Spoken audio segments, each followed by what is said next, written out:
দেখো আজকে আমরা এনার্জি কনজারভেশন টপিকের আরেকটা নতুন চ্যাপ্টার শুরু করব। এনার্জি কনজারভেশনের মধ্যে আমরা অলরেডি দেখেছি যে ফার্নেস, বয়লার অথবা ওভেনের মধ্যে কি কি প্রসেসে আমরা এনার্জি কনজারভেশন করতে পারি। তারপরে আমরা দেখেছি যে লাইটিং এনার্জির ক্ষেত্রে আমরা কি কি ওয়েতে এনার্জি কনজারভেশন করতে পারি, যেটা লাস্ট ক্লাসে দেখা হয়েছিল।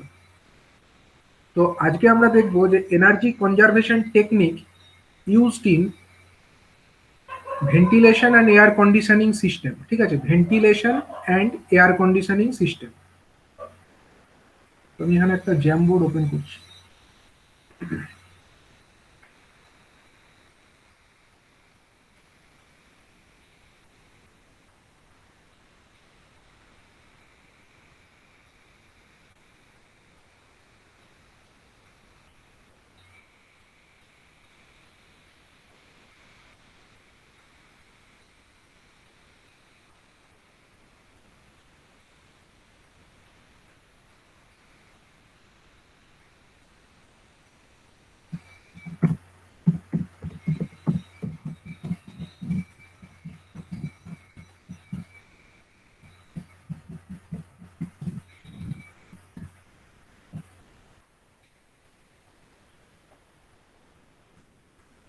ভেন্টিলেশন অ্যান্ড এয়ার কন্ডিশনিং সিস্টেমে আমরা কি কি ওয়েতে এনার্জি কনজারভেশন করতে পারি সে ব্যাপারে আমরা আলোচনা করব।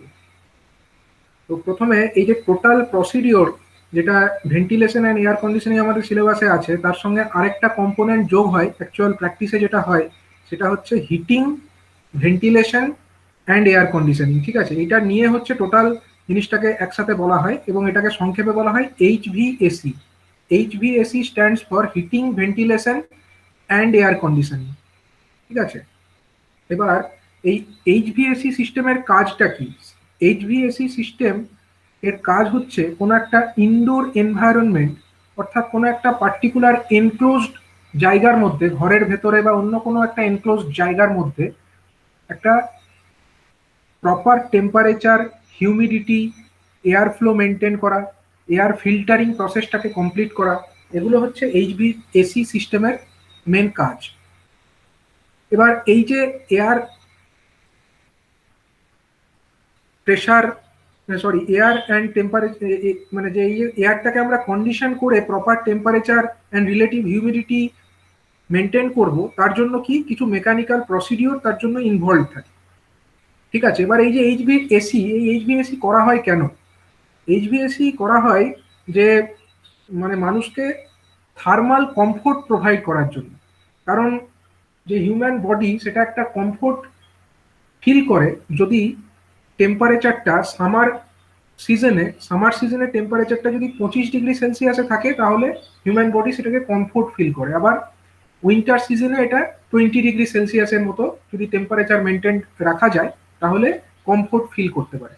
এবং শুধু টেম্পারেচারটাকেই কন্ট্রোল করলে হবে না, তার সাথে সাথে রিলেটিভ হিউমিডিটি, অর্থাৎ আপেক্ষিক আর্দ্রতা যেটা, সেটাকেও 30 থেকে 60% এই রেঞ্জের মধ্যে রাখতে হবে। তো এই সমস্ত কাজগুলো কে করে? এই সমস্ত কাজগুলোই করে হচ্ছে এইচভিএসি সিস্টেম। তাহলে এইচভিএসি সিস্টেমের মাধ্যমে আমরা কি কি জিনিস করতে পারি? দেখো, প্রথমে বলা হচ্ছে temperature can be raised or lowered. টেম্পারেচারটাকে আমরা বাড়াতে অথবা কমাতে পারি। হিউমিডিটি, অর্থাৎ আর্দ্রতা, তাকে আমরা বাড়াতে অথবা কমাতে পারি। তৃতীয়ত হচ্ছে যে ফিল্ট্রেশন করতে পারি, অর্থাৎ যে বাতাস ঘরের মধ্যে ঢুকছে সেই বাতাসের মধ্যে অনেক পলিউটেন্ট থাকতে পারে অথবা কোনো ব্যাড স্মেল থাকতে পারে, সেই সমস্ত কিছুকে রিমুভ করার প্রসেস কিন্তু HVAC system. Proper air movement আমরা মেনটেন করতে পারি, একটা ঘরের মধ্যে প্রপারলি যাতে এয়ারটা মুভমেন্ট হয় সেটাকে দেখাশোনা করতে পারি। বাইরে থেকে আমরা বাতাস ঘরের ভেতরে ঢোকাতে পারি এবং ভেতর থেকে বাতাসকে বাইরে বারও করতে পারি। এটা কোন সিস্টেমের কাজ? এটার কাজ, এটা হচ্ছে ভেন্টিলেশন সিস্টেম। ভেন্টিলেশন মানেই হচ্ছে ভেতরের বাতাসকে আমরা বাইরের বাতাস দিয়ে রিপ্লেস করা। এটাই হচ্ছে কিন্তু ভেন্টিলেশনের কাজ এটাই। আর এয়ার কন্ডিশনিং এর কাজ হচ্ছে টেম্পারেচারটাকে মেনটেন রাখা ঠিকঠাক লেভেলে। আর নেক্সট যেটা আছে সেটা হচ্ছে to hold the air conditioner within acceptable limits, air contamination within acceptable limits, মানে এয়ারের মধ্যে যদি কোনো পলিউট্যান্টস থাকে সেগুলোকে রিমুভ করা হয়, মানে সেটার জন্য একটা ফিল্টার লাগানো থাকে, সেই ফিল্টারের মাধ্যমে এয়ারের মধ্যে কোনো পলিউট্যান্ট থাকলে সেগুলোকে রিমুভ করে এয়ারের কন্টামিনেশনটাকে অ্যাকসেপ্টেবল লিমিটের মধ্যে মেনটেন করা হয়। এইগুলো কাজ আমরা এইচভিএসি সিস্টেমের মাধ্যমে করতে পারি। তো এইচভিএসি সিস্টেমের অ্যাপ্লিকেশন কোথায় দেখা যায়? অ্যাপ্লিকেশন হতে পারে এইচভিএসি সিস্টেম রেসিডেন্সিয়াল, মানে ঘরে দেখতে পাই, কমার্শিয়াল অর্থাৎ কোনো শপিং কমপ্লেক্স, এসব জায়গাতে আমরা এইচভিএসি সিস্টেম আমরা দেখতে পাই। ইন্ডাস্ট্রিতেও দেখতে পাই, ইন্ডাস্ট্রিতে কোনো একটা পার্টিকুলার প্লেসে যদি প্রপার টেম্পারেচার মেনটেন রাখার দরকার থাকে সেখানেও আমরা এইচভিএসি সিস্টেম ইউজ করি। এডুকেশনাল পারপাস, যে কোনো এডুকেশনাল ইনস্টিটিউটেও এইচভিএসি সিস্টেম দেখা যেতে পারে। ফার্মাসিউটিক্যালস, মানে ওষুধ যেখানে প্রস্তুতকারক সংস্থা সেখানেও এইচভিএসি সিস্টেমের অ্যাপ্লিকেশন আছে। হসপিটালসে আছে, শপিং মল অথবা অফিস এ সমস্ত জায়গাতেও এইচভিএসি সিস্টেমের ব্যবহার দেখা যায়। এবার এই যে হিট ট্রান্সফার যেটা হয়, হিট ট্রান্সফার কোথা থেকে কোথায় হয়? হিট অ্যাকচুয়ালি হট জায়গা থেকে কোল্ড, হট প্লেস থেকে গরম জায়গা থেকে ঠান্ডা জায়গার দিকে হিট ট্রান্সফার হয়। এবার এই হিট ট্রান্সফার কি কি পদ্ধতিতে হতে পারে? হিট ট্রান্সফারের তিনটি পদ্ধতি আছে, একটা হলো কন্ডাকশন, একটা হলো কনভেকশন এবং আরেকটি হলো রেডিয়েশন। পরিবহন, পরিচলন এবং সঞ্চালন, ঠিক আছে, এই তিনটে পদ্ধতি, কন্ডাকশন, কনভেকশন এবং রেডিয়েশন, এই তিনটে পদ্ধতিতে হিট হট প্লেস থেকে গরম জায়গা থেকে কোল্ড প্লেস অর্থাৎ ঠান্ডা জায়গাতে ট্রান্সফার হতে পারে। এবার একটা একটা ঘর, সেই ঘরটা গরম কি কি কারণে হতে পারে সেগুলো একবার দেখে নেওয়া যাক। এগুলো আমরা কেন জানছি? কারণ হচ্ছে আমরা আলটিমেটলি জানতে চাই যে আমরা কিভাবে এফিসিয়েন্সিটাকে বাড়াবো, সিস্টেমের এফিসিয়েন্সি বাড়ানোর জন্য এইচভিএসি সিস্টেমের এফিসিয়েন্সিকে আমরা কিভাবে বাড়াতে পারি। তো সেগুলো জানার জন্য আমাদেরকে আগে জানতে হবে যে সিস্টেমটা অ্যাকচুয়ালি গরম হচ্ছে কেন, ঘরটা গরম হয় কেন। সেগুলো যদি আমাদের জানা থাকে আমরা পরবর্তী ক্ষেত্রে ঘরকে ঠান্ডা রাখার জন্য কি কি ব্যবস্থা গ্রহণ করতে পারি সেগুলোকে আরো ভালোভাবে বুঝতে পারবো। তো গরম হতে পারে কি কি কারণে? ধরো একটা গ্লাস বা কাঁচের মধ্যে দিয়ে হিট প্রবেশ করছে, কি এনার্জি প্রবেশ করে? বাইরে থেকে ধরো রোদ প্রবেশ করছে, এটা কি সোলার এনার্জি, গ্লাসের মধ্যে দিয়ে। অথবা এক্সটেরিয়ার ওয়ালস এর মধ্যে দিয়ে, বাইরের দেওয়ালের মধ্যে দিয়ে প্রবেশ করতে পারে। ফ্লোর দিয়ে, মানে মেঝে থেকেও অনেক সময় গরম তাপ বাতাসে ছড়িয়ে পড়তে পারে। ইনফিল্ট্রেশন, অর্থাৎ বাইরে থেকে ফিল্ট্রেশন অর্থাৎ যে ছিদ্র সেগুলোর মাধ্যমে প্রবেশ করতে পারে। রুফ, অর্থাৎ ছাদের মধ্যে দিয়ে গরম ভেতরে প্রবেশ করতে পারে। পার্টিশন ওয়াল, অর্থাৎ দুটি ঘরের মধ্যে যদি কোনো পার্টিশন বা দুটি প্লেসের মধ্যে কোনো পার্টিশন ওয়াল থাকে সেই ওয়াল দিয়েও হিট ট্রান্সফার হতে পারে। লাইট, ঘরের মধ্যে যে লাইট ধরো জ্বলছে, লাইট জ্বলার ফলেও তো একটা হিটিং এফেক্ট তৈরি হচ্ছে, তার জন্য ঘর গরম হতে পারে। ঘরের মধ্যে লোকজন থাকছে, পিপল, ঘরের লোকজন যে শ্বাস ত্যাগ করছে তার ফলেও কিন্তু ঘরের তাপমাত্রা বৃদ্ধি পাচ্ছে। অথবা ধরো ঘরের মধ্যে কোনো ইকুইপমেন্ট চলছে, যেমন ধরো কম্পিউটার চলছে বা ল্যাপটপ চলছে, এগুলো চলার ফলেও তো একটা হিটিং এফেক্ট তৈরি হয়। সেই সমস্ত হিটিং এফেক্টগুলোর জন্য কিন্তু ঘর গরম হতে পারে। এই সমস্ত কারণবশত হিট একটা ঘরের মধ্যে জেনারেটেড হতে পারে। ঠিক আছে, তো নেক্সট আমরা চলে আসব যে একটা এয়ার কন্ডিশনিং সিস্টেমের মধ্যে মেন পার্টস কি কি থাকে। এয়ার কন্ডিশনিং সিস্টেমটা সম্পর্কে আমাদের একটা ধারণা থাকার দরকার আছে, এর মধ্যে কি কি পার্টস থাকছে। তো মেন প্রথম যে পার্ট এয়ার কন্ডিশনারের মধ্যে সেটাকে বলা হচ্ছে কম্প্রেসার। ঠিক আছে, কম্প্রেসার কি?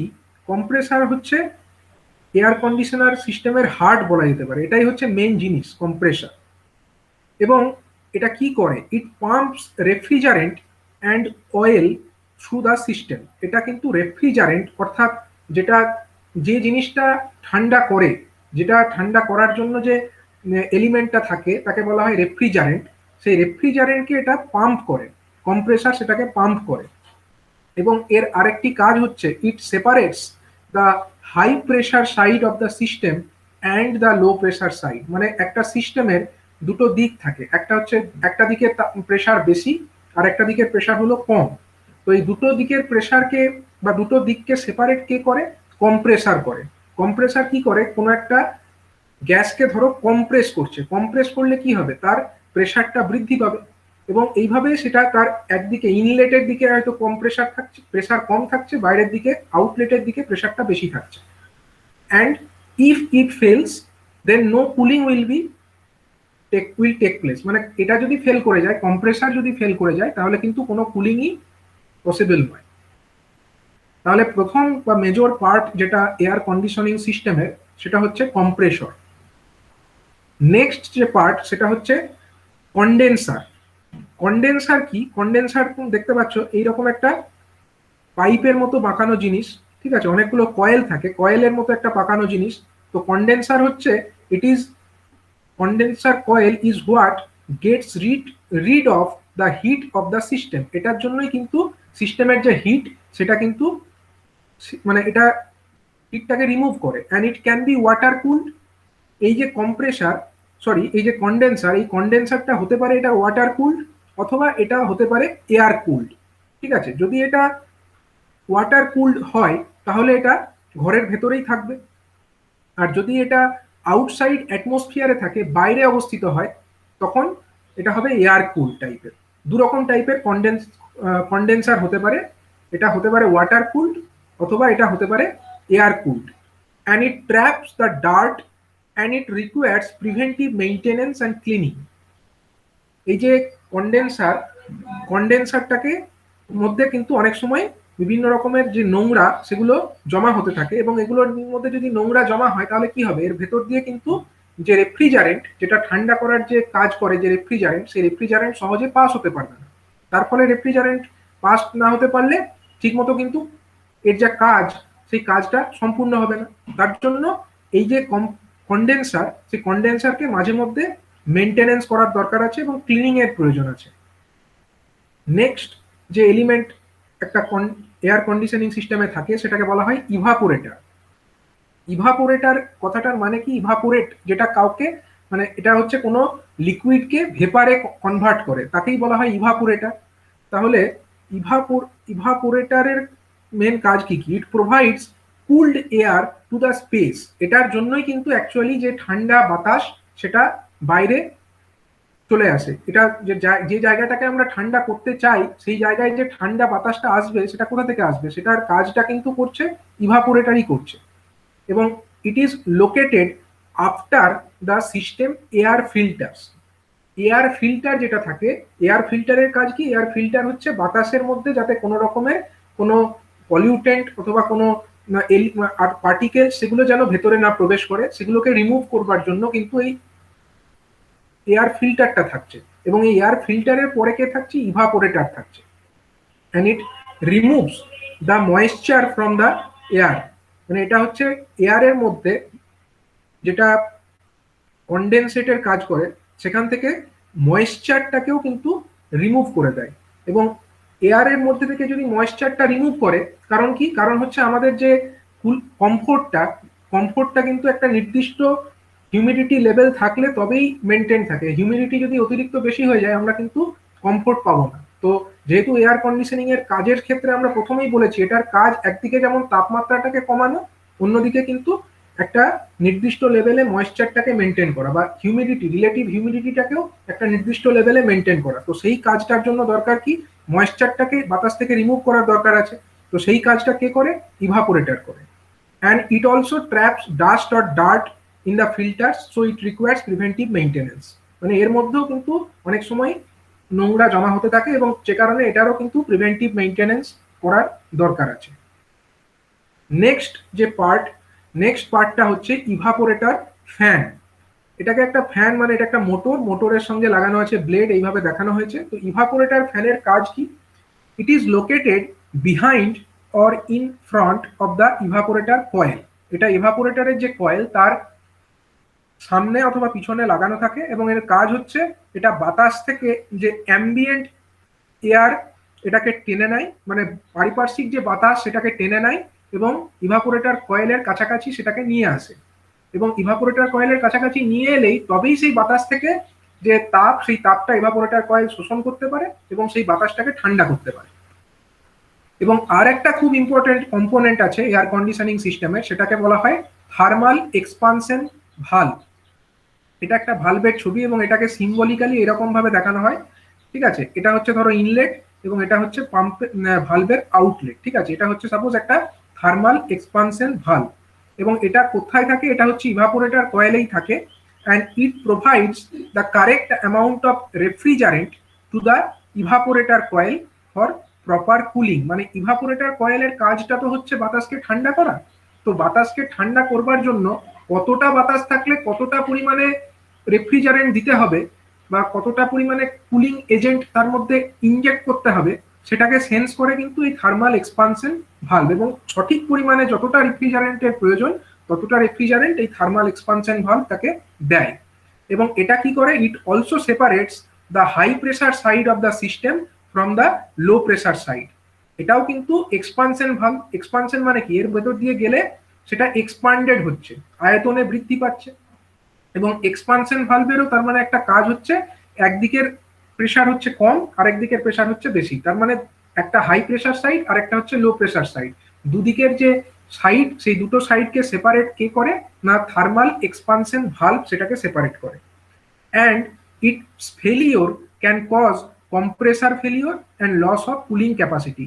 যদি এই থার্মাল এক্সপানশন ভালভটা ফেল করে যায় তাহলে কিন্তু কম্প্রেসারও ফেল করে যেতে পারে, এবং সাথে সাথে কিন্তু এর যে কুলিং করার যে ক্যাপাসিটি, ঠান্ডা করার যে ক্ষমতা, সেটাও নষ্ট হয়ে যেতে পারে। তো এইগুলো হচ্ছে মেন 5টা কম্পোনেন্ট আমরা এয়ার কন্ডিশনিং সিস্টেমের মধ্যে দেখতে পাচ্ছি। প্রথমত হচ্ছে কম্প্রেসর, তারপরে হচ্ছে কন্ডেন্সার, নেক্সট হচ্ছে ইভাপোরেটর, তারপরে হচ্ছে ইভাপোরেটর ফ্যান, অ্যান্ড তারপরে হচ্ছে থার্মাল এক্সপানশন ভালভ। আরো অনেক কম্পোনেন্ট থাকে, এগুলো হচ্ছে মেজর কম্পোনেন্ট।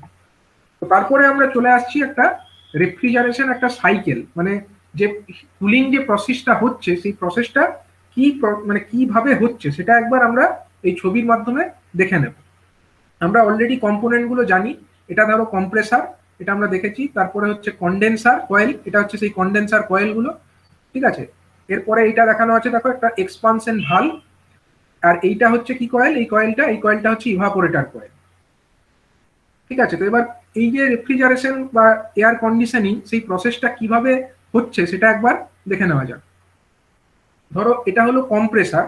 কম্প্রেসারের কাজ কি, এটা হচ্ছে কোনো একটা গ্যাসকে তার প্রেসারকে বাড়িয়ে দেয়, গ্যাসের প্রেসারকে বাড়িয়ে দেয়। তো যদি আমরা দেখি এর এদিক থেকে একটা ঠান্ডা গ্যাস ভেতরে ঢুকছে, গ্যাস মানে হচ্ছে রেফ্রিজারেন্ট, এখানে রেফ্রিজারেন্টটাই গ্যাসিয়াস কন্ডিশনে কম্প্রেসারের মধ্যে ঢুকছে।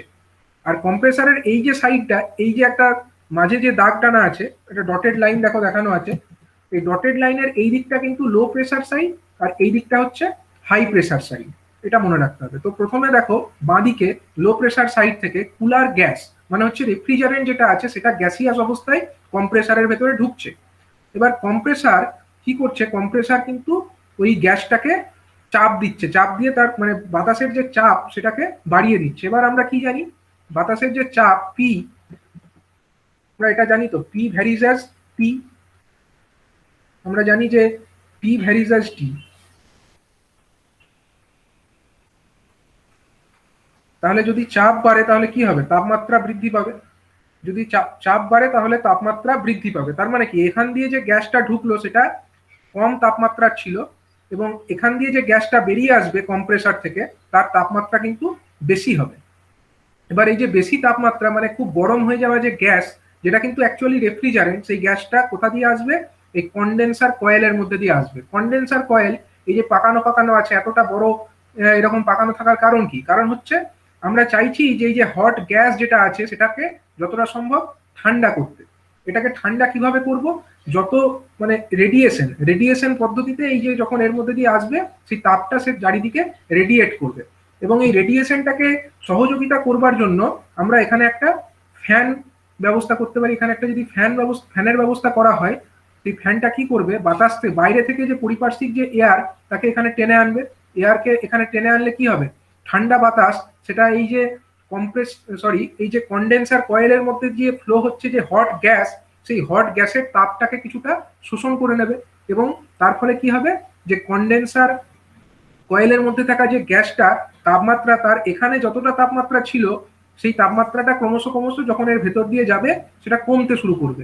এবং একটা সময় কি হবে, গ্যাসের তাপমাত্রা কমতে কমতে সেটা গ্যাসিয়াস স্টেট থেকে মানে গ্যাসিয়াস অবস্থা থেকে সেটা তার তাপটাকে ছাড়তে ছাড়তে একটা সময় সেটা লিকুইডে পরিণত হবে।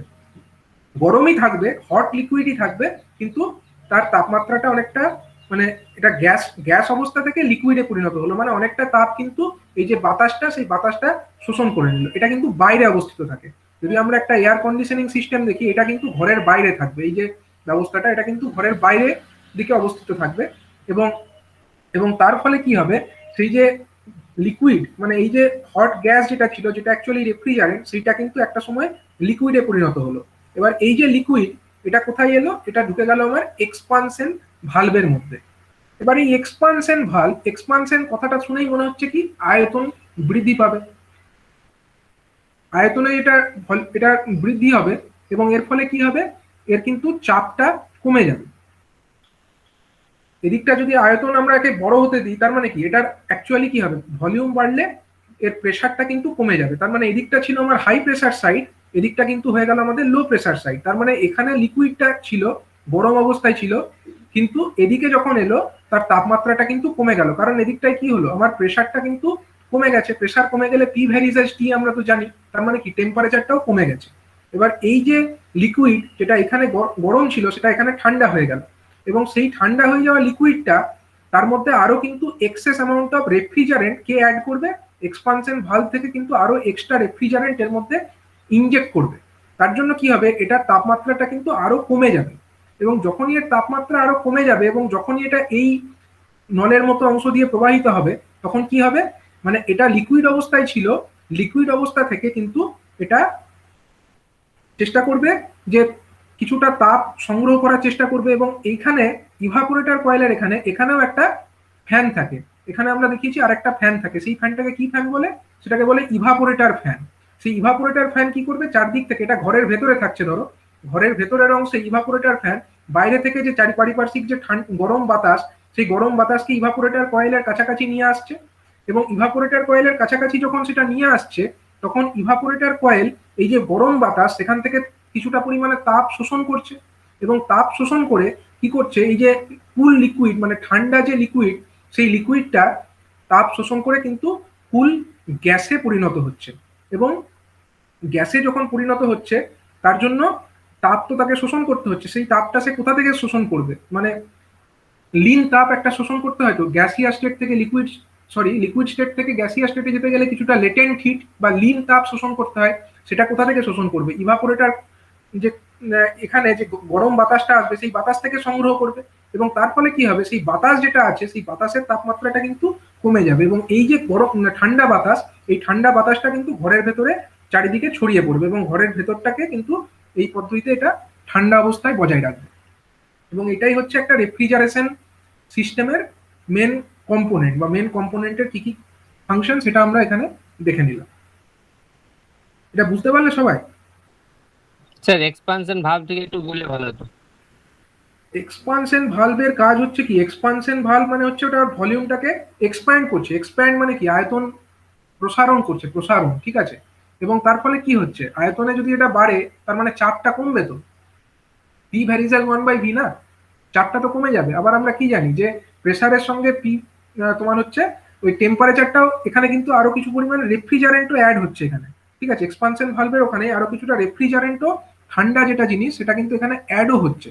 তার ফলে ওভারঅল জিনিসটার তাপমাত্রা কিন্তু একদিকে ভলিউম কম মানে বাড়ার জন্য কমে যাচ্ছে, অন্যদিকে কিন্তু এখানে কিছুটা রেফ্রিজারেন্ট আরো অ্যাড হচ্ছে। তার মানে এখানে যে লিকুইডটা গরম লিকুইড ছিল, গরম যে লিকুইডটা ছিল সেটা কিন্তু এখানে ঠান্ডা লিকুইডে পরিণত হলো। এবং এই ঠান্ডা লিকুইডটা যেহেতু রেফ্রিজারেন্ট অ্যাড হয়েছে, মানে আরো ঠান্ডা হতে চাইবে, এবং সেই লিকুইডটা কিন্তু এই যে কয়েলগুলোর মধ্যে দিয়ে যখন যাচ্ছে ইভাপোরেটর কয়েল, তখন কি করবে, আস্তে আস্তে তো মানে বাইরে থেকে যে বাতাসটা, সেই বাতাসটা থেকে এ আরো কিছুটা তাপ সংগ্রহ করবে। এই যে এই ভেতর দিয়ে মানে পাইপের ভেতর দিয়ে ইভাপোরেটর কয়েলের ভেতর দিয়ে যে লিকুইডটা যাচ্ছে, সেটা তো কিছুটা পরিমাণ তাপ বাইরে থেকে সংগ্রহ করবে। মানে এখানে ছিল এটা লিকুইড, দিয়ে এখান দিয়ে যেতে যেতে একটা সময় এটা গ্যাসে পরিণত হয়ে যাবে। কেন গ্যাসে পরিণত হবে, কারণ বাইরে থেকে তাপ সংগ্রহ করছে। তাপ সংগ্রহ করলে আমরা কি জানি, সেটা মানে এটা কুল গ্যাসে পরিণত হবে। আর একটা জিনিস হচ্ছে কি, মানে নর্মালি এত কম টেম্পারেচারে তো এটা ভেপারে পরিণত হওয়ার কথা নয়, তাই না? কিন্তু কি হয়, আমরা কি জানি যে কোনো একটা লিকুইডের যে স্ফুটনাঙ্ক বা বয়লিং পয়েন্ট জানো তো, বয়লিং পয়েন্ট কার সঙ্গে ভ্যারি করে, চাপের সঙ্গে ভ্যারি করে না। যত চাপ আমরা কমাবো তত সেটা কম মানে এতেই ফুটে যাবে বা ইভাপোরেটেড হয়ে যাবে। মানে এখানে কি হচ্ছে, চাপটা তো কমে যাচ্ছে, এক্সপানশন ভালভের এদিকটায় চাপটা কমে যাচ্ছে, মানে এটা কম তাপমাত্রাতেই কিন্তু এটা বাষ্পে পরিণত হবে বা ভেপারে পরিণত হবে। এবং সেই যে ভেপারে পরিণত হওয়ার জন্য, মানে এখানে লিকুইড ছিল সেটা ভেপারে পরিণত হচ্ছে বা গ্যাসে পরিণত হচ্ছে, তো সেটার জন্য তো কিছুটা লেটেন্ট হিট সংগ্রহ করতে হবে। সেই হিটটা কোথা থেকে নেবে? বাইরের যে পারিপার্শ্বিক যে বাতাস, যেটাকে ইভাপোরেটর ফ্যানটা এখানে নিয়ে আসছে, সেই সেই বাতাস থেকেই সংগ্রহ করবে। এবং তার ফলে কি হচ্ছে, একদিকে যেমন এই যে লিকুইড সেটা যেরকম গ্যাসে পরিণত হয়ে যাচ্ছে ঠিক কথা, কিন্তু অন্যদিকে বাতাসের তাপমাত্রাটাও কিন্তু কমে যাচ্ছে, যেটা কিন্তু আমাদের মেন পারপাস ছিল। বাতাসের তাপমাত্রাটাকে কম করাটাই কিন্তু আমাদের মেন পারপাস। তার ফলে ঘরের ভেতরকার যে বাতাস সেটা কিন্তু ঠান্ডা হয়ে যাচ্ছে। ঠিক আছে, তো নেক্সট দেখো, নেক্সট আমাদের মেন যে টপিকটা আমাদেরকে পড়তে হবে, মানে এনার্জি কনজারভেশন টেকনিক। কি কি ওয়েতে আমরা এনার্জিটাকে কনজার্ভ করতে পারি। ঠিক আছে, তো আরেকটা জিনিস এখানে আমরা আরেকটা ডায়াগ্রামের আকারে এখানেও দেখে নিতে পারো। এখানে আরেকটা আমরা এই ডায়াগ্রামটা কালেক্ট করেছি, তো এখানেও একটু ক্লিয়ারলি বুঝে নিতে পারো যে এখানে কি হচ্ছে। এটাও একটা এইচভিএসি ডায়াগ্রাম। ঠিক আছে, তো এইচভিএসি ডায়াগ্রামের মধ্যে দেখো এখানেও কিন্তু এই সেম কম্পোনেন্টগুলোই আছে। এটা হলো একটা কম্প্রেসার। ঠিক আছে, এটা হলো কি, এটা হলো কন্ডেন্সিং কয়েল, যেটাকে আমরা ওই নলের আকারে দেখিয়েছিলাম, পাইপের আকারে। এটা হলো কন্ডেন্সিং কয়েল। আচ্ছা, এইটা হয়ে গেল কি, এটা হয়ে গেল আমাদের ইভাপোরেটর কয়েল। এই যে কয়েলটা দেখতে পাচ্ছ, এটা হচ্ছে ইভাপোরেটর কয়েল।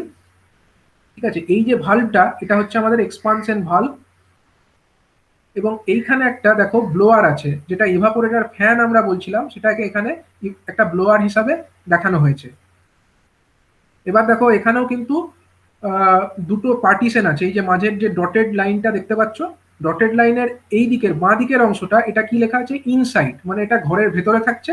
আর এই যে অংশটা, এটা কোথায় থাকছে, এটা আউটসাইড, মানে বাইরে থাকছে। এবার দেখো, এবার আমরা দেখে নেবো এখানে প্রসিডিওরটা আরেকবার। আমরা জাস্ট একটা টেম্পারেচারের এক্সাম্পল নিয়ে দেখে নিচ্ছি। যেমন প্রথমে আমরা কম্প্রেসার থেকে শুরু করছি। ধরো এখানে কি যাচ্ছে কম্প্রেসারের মধ্যে, এই যে জিনিসটা, refrigerant is gas, low temperature low pressure. মানে এইদিকে এই যে রেফ্রিজারেন্টটা আছে এই পাইপের মধ্যে দিয়ে আসছে, সেটা টেম্পারেচারটা লো এবং তার তাপমাত্রাও হচ্ছে কম, এবং সরি তার প্রেসারও হচ্ছে কম, টেম্পারেচার লো এবং প্রেসারও হচ্ছে কম। এবং এর টেম্পারেচার কত এখানে দেখানো হচ্ছে, 50 ডিগ্রি ফারেনহাইট, 50 ডিগ্রি ফারেনহাইটে এখানে এই কম্প্রেসারের মধ্যে প্রবেশ করলো। তাহলে কম্প্রেসার কি করবে, তাকে চাপ দেবে। কম্প্রেসার চাপ দিলে কি হবে, তার তাপমাত্রাটা বৃদ্ধি পাবে। তো চাপ দেওয়ার ফলে এখানে যে এটা গ্যাসে পরিণত হলো, সেই গ্যাসের তাপমাত্রা কত হলো, 150 ডিগ্রি ফারেনহাইট। এবং এটাকে কি বলছি আমরা, এটা হচ্ছে refrigerant is gas, high temperature and high pressure. High temperature কতটা হাই, 150 ডিগ্রি ফারেনহাইট, এবং হাই প্রেশার। এবার এই যে হাই প্রেশার রেফ্রিজারেন্ট, এটা কোথায় গেল, এটা চলে গেল আমাদের কন্ডেন্সিং কয়েলের মধ্যে। কন্ডেন্সিং কয়েলের মধ্যে কি হচ্ছে, এটা এই যে কয়েলের মধ্যে দিয়ে ফ্লো করছে, এবং ফ্লো যখন করছে এখানে একটা ফ্যানও লাগানো আছে, কন্ডেন্সারের এখানে একটা ফ্যান লাগানো আছে। এটা কি করছে, এটা তো ঘরের বাইরে আছে, এটা বাইরে থেকে চারদিক থেকে যে বাতাস সেটাকে এখানে টেনে আনছে। এবং বাতাসের তাপমাত্রা অ্যাম্বিয়েন্ট টেম্পারেচার কত আছে, ধরে নেওয়া হচ্ছে যে অ্যাম্বিয়েন্ট টেম্পারেচার হলো 85 ডিগ্রি ফারেনহাইট। বাতাসের যে তাপমাত্রা, মানে তাপমাত্রা, বাইরের বাতাসের তাপমাত্রা ধরা যায় 85 ডিগ্রি ফারেনহাইট।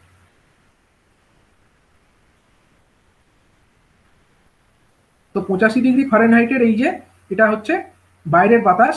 এবার এখানে যে রেফ্রিজারেন্ট ছিল তার তাপমাত্রা কত, 150 ডিগ্রি ফারেনহাইট। তাহলে 150 অবশ্যই গ্রেটার দেন 85 ডিগ্রি। তার মানে কি হবে, এইখান থেকে কিছুটা তাপ এই বাইরের বাতাসটা সংগ্রহ করে নেবে, এবং বাইরের বাতাস যেটা আছে এটার তাপমাত্রা ধরো 100 ডিগ্রি ফারেনহাইটে পরিণত হবে, এবং এখান দিয়ে বেরিয়ে যাবে, এটা তো বাইরেই থাকছে। এবং সাথে সাথে যে টেম্পারেচার অফ দ্য এই রেফ্রিজারেন্ট, এটাও কিন্তু 150 ডিগ্রি থেকে কমে 100 ডিগ্রিতে পরিণত হবে। তাহলে এই যে এখান দিয়ে কন্ডেন্সার কয়েল দিয়ে যে এটা বেরিয়ে আসবে রেফ্রিজারেন্টটা, সেটা কি হবে, রেফ্রিজারেন্ট ইজ লিকুইড, মানে এখানে ঢুকলো গ্যাস কিন্তু এটা পরিণত হলো কিসে, লিকুইডে। Refrigerant is liquid, high temperature, এখনো হাই টেম্পারেচারই আছে, 100 ডিগ্রি ফারেনহাইটই আছে, এবং হাই প্রেশার। ঠিক আছে, এবার এই যে হাই টেম্পারেচারের যে এটা লিকুইডটা, সেটা কোথায় যাচ্ছে, এই পাইপের মধ্যে দিয়ে চলে যাচ্ছে এক্সপানশন ভালভের মধ্যে। এবার এক্সপানশন ভালভের ভেতরে যেটা ঢুকছে, সেখান দিয়ে বেরিয়ে আসছে যে রেফ্রিজারেন্টটা, সেটা কি হয়ে যাচ্ছে না, রেফ্রিজারেন্ট ইজ লিকুইড। এটা কিন্তু ঢুকলো কি হিসাবে, এটা লিকুইড হিসাবেই ঢুকেছিল, কিন্তু তার তাপমাত্রা ছিল 100 ডিগ্রি ফারেনহাইট। কিন্তু এক্সপানশন ভালভ থেকে যেটা বেরিয়ে এলো তার তাপমাত্রা কিন্তু 20 degree Fahrenheit. And refrigerant is liquid এবং তার টেম্পারেচার হচ্ছে লো temperature and as well as low pressure. এবার এই যে রেফ্রিজারেন্ট যেটা এক্সপানশন ভালভ থেকে বেরিয়ে এলো সেটা চলে গেল আমাদের ইভাপোরেটর কয়েলের মধ্যে। এবার এই যে ইভাপোরেটর কয়েল তার মধ্যে দিয়ে রেফ্রিজারেন্টটা ফ্লো করতে থাকবে। কি অবস্থায় ফ্লো করবে? লিকুইড অবস্থায় ফ্লো করবে। কিন্তু যেহেতু এর প্রেশারটা কমে গেছে সহজেই এটা চাইবে বাষ্পীভূত হতে বা ইভাপোরেটেড হয়ে যেতে, এবং সেটার জন্য একে কি করতে হবে? বাইরে থেকে তাপ সংগ্রহ করতে হবে। সেই তাপটা কিভাবে সংগ্রহ করবে? তো দেখো তার জন্য এখানে কিন্তু আরেকটা আমাদের এই যে একটা ইভাপোরেটর ফ্যান আছে বা ব্লোয়ার আছে। সেই ইভাপোরেটর ফ্যান কি করছে? 75 ডিগ্রি ফারেনহাইট তাপমাত্রার যে বাতাস, সেটা ধরা যাক ঘরের ভেতরকার যে তাপমাত্রা, নর্মাল এয়ারের যে তাপমাত্রা, ধরা যাক এটা 75 ডিগ্রি ফারেনহাইট, ঠিক আছে? সেই তাপমাত্রার যে এয়ার সেটাকে ইভাপোরেটর ফ্যান টেনে নিচ্ছে, টেনে নিয়ে কোথায় পাঠাচ্ছে? ইভাপোরেটর কয়েলের ওখানে পাঠাচ্ছে। এবার এই 75 ডিগ্রি ফারেনহাইটের যে এয়ার, সেটা এই 20 ডিগ্রি ফারেনহাইটের থাকা যে আমার যে রেফ্রিজারেন্ট সেখান থেকে তাপ সংগ্রহ করছে। সরি, এই যে 75 ডিগ্রি ফারেনহাইটে থাকা যে এয়ার সেখান থেকে 20 ডিগ্রি ফারেনহাইটে থাকা যে আমার যে রেফ্রিজারেন্ট সেটা তাপ সংগ্রহ করবে। মানে এই 75টা আর 75 থাকবে না, এটা কমে যাবে, কমে গিয়ে কত হবে? 55 ডিগ্রি ফারেনহাইটে পরিণত হবে। এবং সাথে সাথে এই যে আমার 20 ডিগ্রি ফারেনহাইটে যেটা আমার এই রেফ্রিজারেন্ট ছিল এটারও কিন্তু তাপমাত্রাটা বৃদ্ধি পাবে এবং একসময় এটা বাষ্পেও পরিণত হবে, এবং বাষ্পে পরিণত হয়ে এটা 50 ডিগ্রি ফারেনহাইটের একটা কিসে পরিণত হচ্ছে? রেফ্রিজারেন্ট ইজ গ্যাস, মানে এটা ছিল লিকুইড হয়ে গেল gas. Refrigerant is gas, low temperature and low pressure. Low temperature অবশ্যই 50 degree is a low temperature and low pressure, কারণ এখানে এই দিকটা তো লো প্রেশার সাইড। আবার কম্প্রেসারে যখন ঢুকছে কম্প্রেসার আবার তখন তার তাপমাত্রাটাকে বাড়াচ্ছে এবং চাপটাকেও বাড়াচ্ছে, ঠিক আছে? তো এইভাবে টোটাল সাইক্লিক প্রসিডিওরটা চলছে। এবং এইখান দিয়ে দেখো এই যে 55 ডিগ্রি ফারেনহাইটের যে এয়ার, এটাই আমরা ঘরের ভেতরে পাচ্ছি, মানে ঘরের তাপমাত্রাটা কিন্তু ঠান্ডা হচ্ছে। এই প্রসেসে একটা এইচভিএসি কাজ করে। তো এবারে আমরা চলে আসবো আমাদের যে মেন স্টাডি করার বিষয়, সেটা কি না এনার্জি কনজারভেশন টেকনিক। এই যে এয়ার কন্ডিশনিং সিস্টেম, সেখানে এনার্জি কনজারভেশন করবার জন্য কি কি টেকনিক আমরা ফলো করতে পারি। তো দেখে নেওয়া যাক। প্রথমে বলছে কি, use water cooled condenser more than, মানে রাদার দ্যান, এটা রাদার দ্যান হবে, ঠিক আছে, স্পেলিং মিস্টেক আছে। Rather than air cooled condenser, মানে ওয়াটার কুলড কন্ডেন্সারটাকে আমরা বেশি প্রেফার করব এয়ার কুলড কন্ডেন্সারের তুলনায় in case of large working area. মানে যদি ওয়ার্কিং এরিয়াটা বেশি হয়, মানে একটা ঘরের জন্য আমাদের এয়ার কুল ঠিক আছে, কিন্তু যদি একটা বড় জায়গাকে আমাকে ঠান্ডা করতে হয়, তখন কি বড় জায়গাকে ঠান্ডা করতে গেলে আমরা যে এখানে এই যে দেখতে পাচ্ছি এখানে যে বাতাসটা ঠান্ডা করছে কন্ডেন্সার কয়েলের মধ্যে কার ফ্লো হওয়া যে রেফ্রিজারেন্ট, সেটাকে ঠান্ডা করছে কে? বাতাস ঠান্ডা করছে। এবার এখানে বাতাসটাকে টানার জন্য আমরা এখানে একটা ফ্যান লাগিয়েছি, কিন্তু যদি এখানে দেখা যায় যে একটা বড় জায়গাকে ঠান্ডা করতে হবে, তখন কিন্তু এই বাতাস দিয়ে চলবে না, তখন কিন্তু আমাদেরকে মানে ওয়াটার কুলড একটা এয়ার কন্ডিশনিং সিস্টেমের ব্যবস্থা সেখানে করতে হবে। তার জন্য ওয়াটার কুলড কন্ডেন্সার আমাদেরকে ইউজ করতে হবে rather than air cooled condenser, ঠিক আছে? নেক্সট হচ্ছে avoid oversizing to match the connected load. মানে সিস্টেমের যে কানেক্টেড লোড আছে সেই লোড অনুযায়ী কিন্তু আমাদেরকে ব্যবস্থা করতে হবে যে এয়ার কন্ডিশনিং ইউনিটটার ক্যাপাসিটিটাকে সিলেক্ট করতে হবে। এমন নয় যে একটা খুব ছোট একটা জায়গা, ছোট জায়গার জন্য আমরা একটা বড় রেটিং এর একটা কন্ডেন্সার ইউজ করছি, সেটা কিন্তু জাস্টিফাইড হবে না। তার মানে জায়গা বা লোড স্পেসিফিক ওয়াইজ আমাদেরকে সিলেকশন করতে হবে এয়ার কন্ডিশনিং সিস্টেমটাকে। এবং তারপরে বলছে দেখো, try to install the energy efficient, মানে বিইই স্ট্যান্ডার্ড এয়ার কন্ডিশনিং সিস্টেম, অথবা 3 স্টার অথবা 5 স্টার। আজকাল যে রেটিং গুলো দেখতে পাওয়া যায় 3 স্টার এসি অথবা 5 স্টার এসি, তো এই ব্যাপারগুলো আমাদেরকে দেখতে হবে। মানে এগুলো ইনস্টল করতে গেলে যদি কোনো স্টার রেটিং না থাকে, সেই রকম একটা এয়ার কন্ডিশনিং সিস্টেমের তুলনায় যদি আমরা একটা স্টার রেটিং যুক্ত এয়ার কন্ডিশনিং সিস্টেম ইনস্টল করতে যাই, সেক্ষেত্রে আমাদের এনার্জি কনজারভেশন, মানে সরি, আমাদের ইনিশিয়াল যে কস্ট, সেই ইনিশিয়াল কস্ট কিন্তু বেশি হবে। কিন্তু অ্যাকচুয়ালি মানে এই যে স্টার রেটিং যুক্ত, মানে বেশি স্টার, 3 স্টার 4 স্টার অথবা 5 স্টার রেটিং যুক্ত যে এয়ার কন্ডিশনিং সিস্টেম, সেগুলো কিন্তু আমাদের বেশি কুলিং এফিসিয়েন্সি আমাদেরকে দিতে পারবে। মানে কম ইলেকট্রিক্যাল এনার্জি কনজামশন করে সেটা কিন্তু বেশি পরিমাণে কুলিং আমাদেরকে প্রোভাইড করতে পারবে। এটার জন্যই কিন্তু রেটিং, মানে যত তার স্টার রেটিং বেশি তত কম ইলেকট্রিক্যাল এনার্জি ইনপুট নিয়ে সে বেশি অ্যামাউন্ট অফ কুলিং কিন্তু করতে পারবে। তার মানে কি, যদি আমাদের ইনিশিয়াল কস্টিংটা বেশিও হয়ে যায় তাও কিন্তু আমাদের এই 3 স্টার অথবা 5 স্টার রেটিং যুক্ত যে এসি সেগুলোকে ইউজ করা উচিত, যাতে করে আমরা পরবর্তী ক্ষেত্রে ওভারঅল আমাদের যে ইলেকট্রিক্যাল এনার্জিতে যে কনজাম্পশন সেটা করতে পারি। নেক্সট হচ্ছে inspect the moisture or liquid indicator.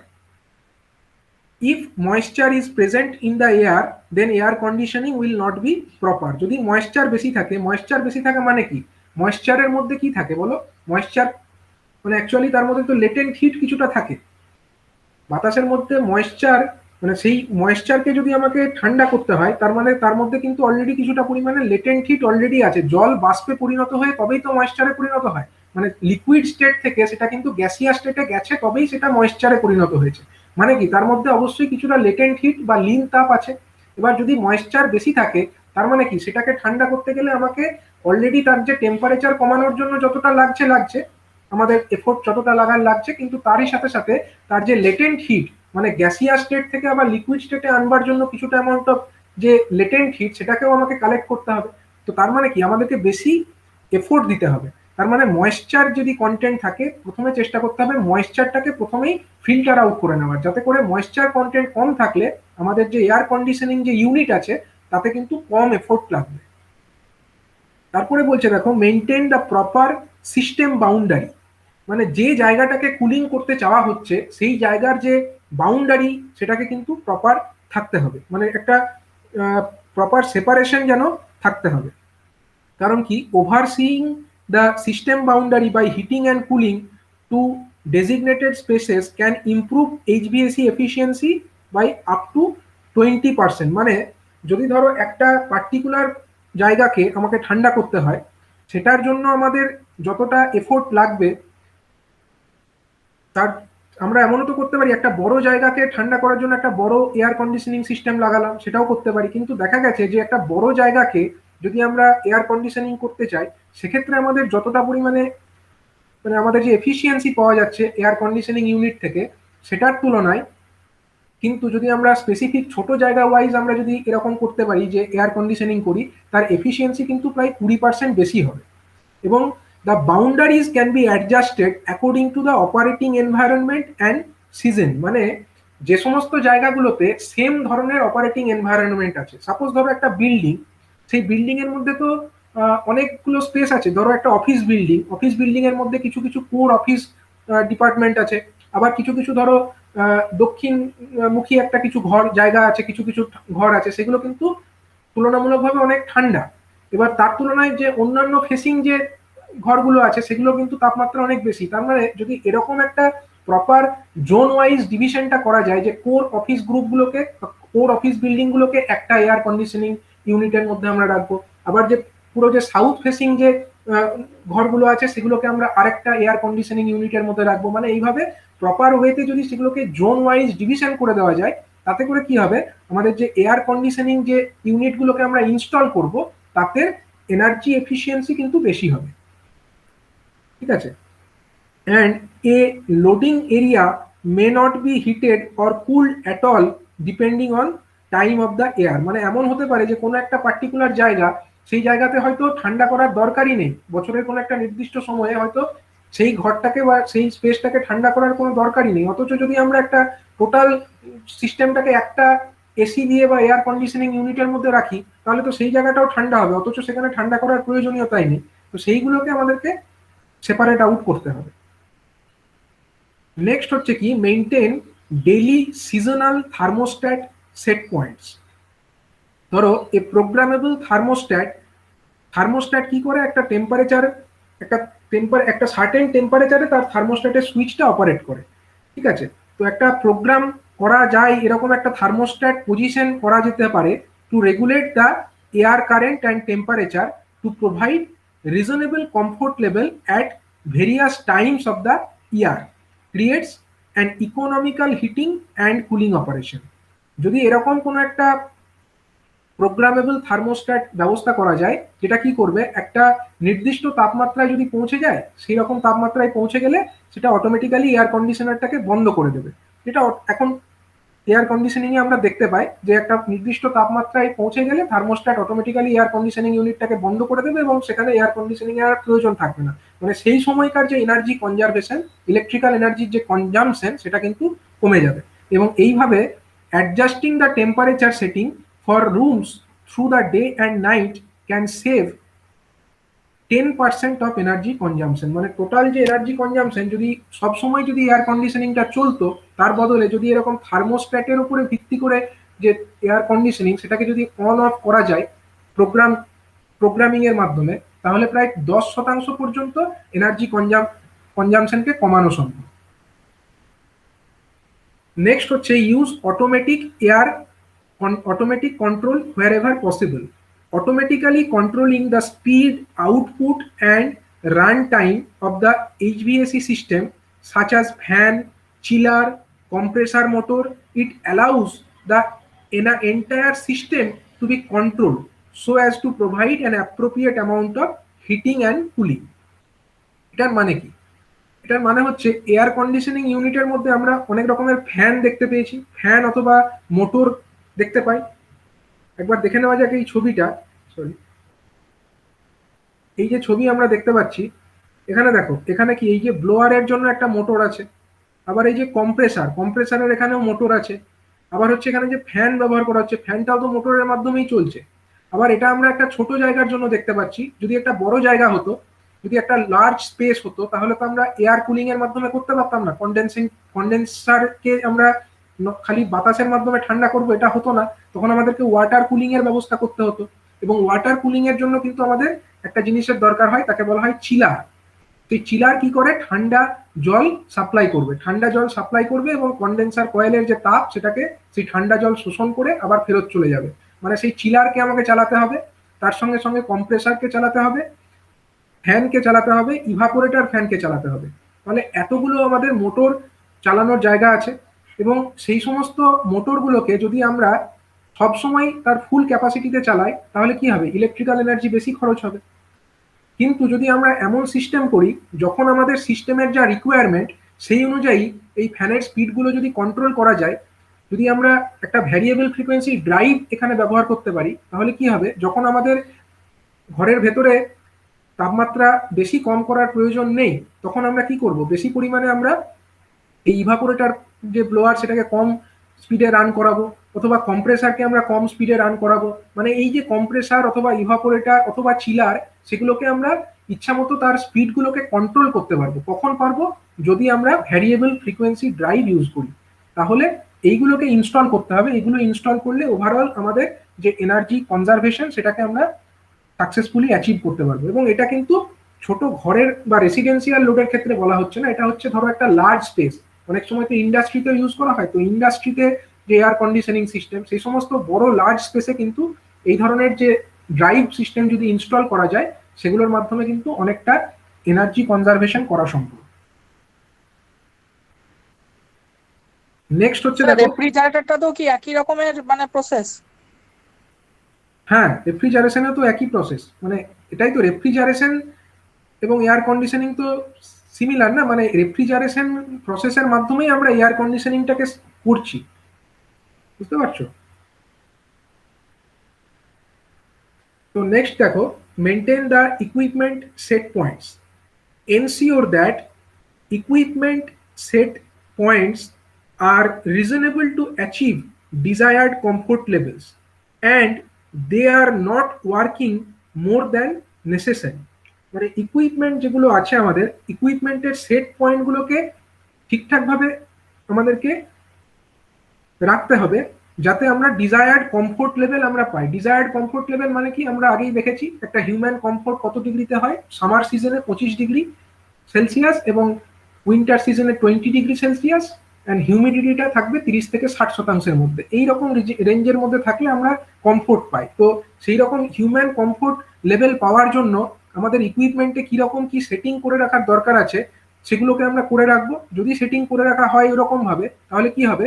ইকুইপমেন্টটা অযথা বেশি সময় ধরে চলবে না।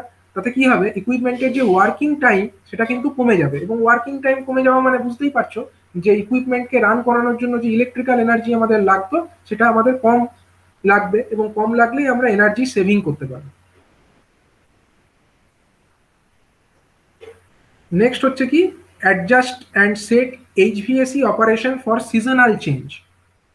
মানে যে যদি সিজন চেঞ্জ যেরকম হয়, সব সিজনে তো আমাদের সেম টেম্পারেচার রাখার প্রয়োজন নেই। ধরো গ্রীষ্মকালে আমরা যতটা ঠান্ডা করতে চাই, অন্যান্য সিজনে তো আমাদের অতটা কুলিং এর প্রয়োজনীয়তা নেই। তার মানে কি raising the temperature of the chiller water supply two A level that is able to achieve required temperature setting and levels will help to conserve energy. এটা ভালো করে বোঝো। এই যে চিলার, চিলার মানেটা কি? চিলার মানে হচ্ছে ঠান্ডা করে যে। এই চিলারটা কোথায় ইউজ করা হয়? এটা হচ্ছে যখন আমাদের বড় একটা সিস্টেম থাকছে, বড় সিস্টেমের ক্ষেত্রে কন্ডেন্সারকে, যে কন্ডেন্সার কয়েলের মধ্যে যে রেফ্রিজারেন্ট ফ্লো করছে সেটাকে ঠান্ডা করার জন্য চিলার ব্যবহার করা হচ্ছে।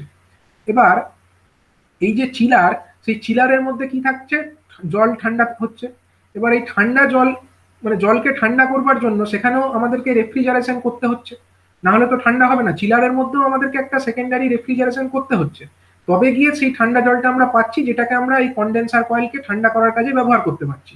তার মানে কি, যদি আমরা দেখি যে আমাদের যে রেফ্রিজারেশন, আমাদের যে এয়ার কন্ডিশনিং সিস্টেম, সেখানে আমাদের বেশি ঠান্ডা করার প্রয়োজন নেই, অলরেডি এনভায়রনমেন্ট ঠান্ডাই আছে, আমাদের আর বেশি পরিমাণে ঠান্ডা করার প্রয়োজনীয়তা নেই। এই সেন্সিংটা যদি করা যায় তাহলে কি হবে? তাহলে চিলার বুঝতে পারবে, এবং চিলারকে যদি সেই সিগন্যাল পাঠানো যায় তাহলে চিলার বুঝবে কি, যে তার যতটা সে ঠান্ডা করছে ততটা ঠান্ডা করার দরকার নেই। এবার যদি তাকে যতটা ঠান্ডা করার দরকার আছে ততটুকুই সে ঠান্ডা করে, তার জন্য কি হবে? তার জন্য চিলারের ওখানে যে কম্প্রেসার আছে সেটাকে কম রান করতে হবে, এবং কম রান করলে কি হবে? অবভিয়াসলি সেখানে আমাদের কিছুটা পরিমাণে আমরা এনার্জি কনজাম্পশনকে কম করতে পারবো। তার মানে কি, depending on the seasonal change অনুযায়ী এই যে চিলার ওয়াটার সাপ্লাই যেটা আছে, সেই চিলার ওয়াটার সাপ্লাইয়ের টেম্পারেচারটাকে আমরা বাড়াতে পারি, চিলার ওয়াটার সাপ্লাইয়ের টেম্পারেচারকে বাড়িয়ে দিতে পারি। যদি আমরা দেখি যে অলরেডি এনভায়রনমেন্ট ঠান্ডা আছে, তাহলে চিলারের ওয়াটারকে আমরা অতটা ঠান্ডা করব না, তাহলে সেই অনুযায়ী আমরা চিলারের যে ঠান্ডা করার যে প্রসিডিওর, তার জন্য যে এনার্জি কনজাম্পশন হতো সেটাকে আমরা কম করতে পারি, এবং সেক্ষেত্রে কি হবে? কনজিউম লেস পাওয়ার, মানে কম ইলেকট্রিক্যাল পাওয়ার সেটা কনজিউম করবে, এবং ইলেকট্রিক্যাল পাওয়ার কম কনজাম্পশন করা সত্ত্বেও কিন্তু আমরা আমাদের ডিজায়ার্ড যে কমফোর্ট লেভেল সেটা পেতে থাকবো। এবং নেক্সট হচ্ছে ভ্যারিয়েবল স্পিড ইকুইপমেন্ট কনসিডার করতে হবে। মানে কি, এই যে হিটিং এবং কুলিং, এগুলোকে আমরা ভ্যারিয়েবল স্পিড, যদি ফ্যান, ব্লোয়ার, মোটর এগুলো ব্যবহার করি, এগুলো আমি আগেই বললাম যে ইভাপোরেটর যে মোটর আছে, বা ইভাপোরেটর ফ্যান আছে, বা কন্ডেন্সার যে মোটর আছে, কম্প্রেসার যে মোটর আছে, সেই সমস্ত মোটরগুলোকে বা ব্লোয়ারগুলোকে রান করানোর জন্য যদি আমরা ভ্যারিয়েবল স্পিড ড্রাইভ ইউজ করি, তাহলে যেখানে যেরকম প্রয়োজন সেই প্রয়োজনীয়তা অনুযায়ী আমাদের মোটরগুলো রান করবে, এবং তাতে অনেক এনার্জি কনজারভেশন করা সম্ভব হবে। এবং লাস্ট এই যে যেটা ড্রাইভ গুলো বলছেন, ড্রাইভ গুলো কি একটু খালি বুঝিয়ে দিন না, বুঝতে পারছি না। আমি বলে দিচ্ছি ড্রাইভ জিনিসটা তোমাদের আছেও অলরেডি, আমি এমনিতেও পরে বলবো তোমাদের পরের ক্লাস যেটা আছে, হ্যাঁ পরের ক্লাসে আমি ওগুলো ভ্যারিয়েবল ফ্রিকোয়েন্সি ড্রাইভ বা ওগুলো সম্পর্কে আরো পড়ানো আছে, তো আমি তখন ওগুলো বুঝিয়ে দেবো, ঠিক আছে? তো নেক্সট হচ্ছে, আমি এখন জাস্ট একবার সংক্ষেপে একটু বলে দেবো। নেক্সট হচ্ছে schedule and maintain equipment properly. তো দেখো, ensure that HVAC system and components have a disciplined time bound maintenance schedule and data is recorded properly. মানে কি, মানে হচ্ছে ইকুইপমেন্টগুলোকে ঠিকমতো মেনটেনেন্স করতে হবে। কারণ কি, মেনটেনেন্স করার কারণ কি, যখন আমি পার্ট বাই পার্ট বলেছিলাম তখন বলেছি কি, যে কন্ডেন্সার কয়েল, তার মধ্যে ডার্ট জমা হতে পারে, এয়ার ফিল্টার যেটা, সেখানে ডার্ট জমা হতে পারে, আবার হচ্ছে যেখানে আমাদের ইভাপোরেটর কয়েল বা এক্সপানশন ভালভ, সেখানেও কিন্তু ডার্ট জমা হতে পারে। ডার্ট মানে কি, নোংরা জমা হলে ঠিকমতো করে গ্যাস অথবা লিকুইড যাই হোক ঠিকমতো ফ্লো করবে না, এবং তাতে করে কি হবে, এফিসিয়েন্সিটা আমাদের হ্যাম্পার্ড হবে। তার জন্য ঠিকমতো করে শিডিউল মেনটেনেন্স করতে হবে, যাতে প্রপারলি এই ইকুইপমেন্টটা বা এই প্রপার সিস্টেমটা ঠিকমতো কাজ করে, ঠিক আছে? তো তোমরা যেহেতু ড্রাইভ সম্পর্কে বলছো, ড্রাইভ অলরেডি পরের দিন তোমাদেরকে পড়ানো হবে, ঠিক আছে? তো আমি জাস্ট একটু বলে দিই ড্রাইভ জিনিসটা কি। ধরো একটা 3 ফেজ ইন্ডাকশন মোটর, ঠিক আছে? 3 ফেজ একটা ইন্ডাকশন মোটর আছে,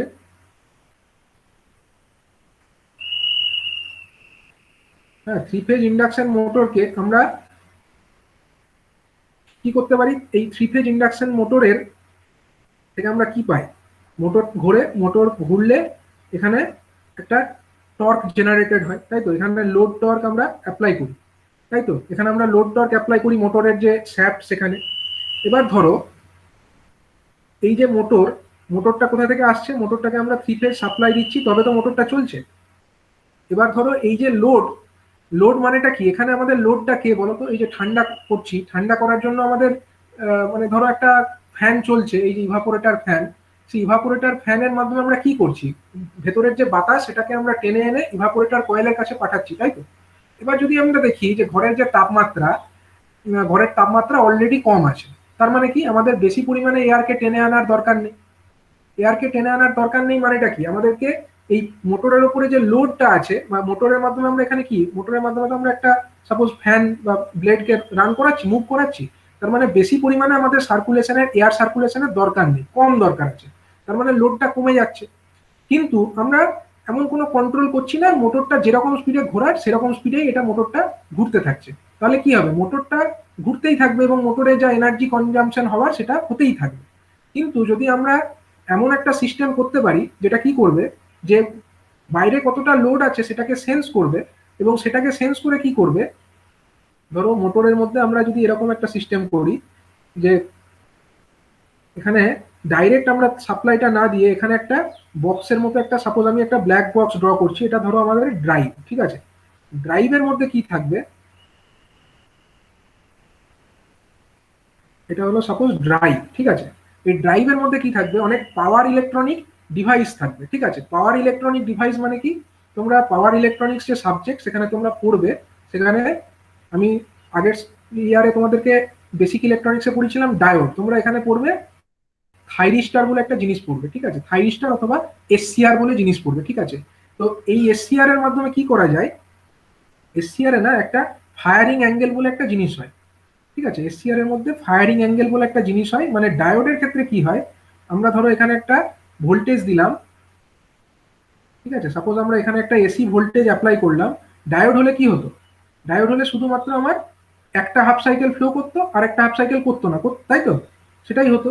কিন্তু যদি এই যে আমরা থাইরিস্টার দিই যখন, তখন আমরা কি এখানে একটা ফায়ারিং অ্যাঙ্গেল কন্ট্রোল করতে পারি। এই যে এই টার্মিনাল, এটাকে বলা হয় গেট টার্মিনাল থাইরিস্টারের।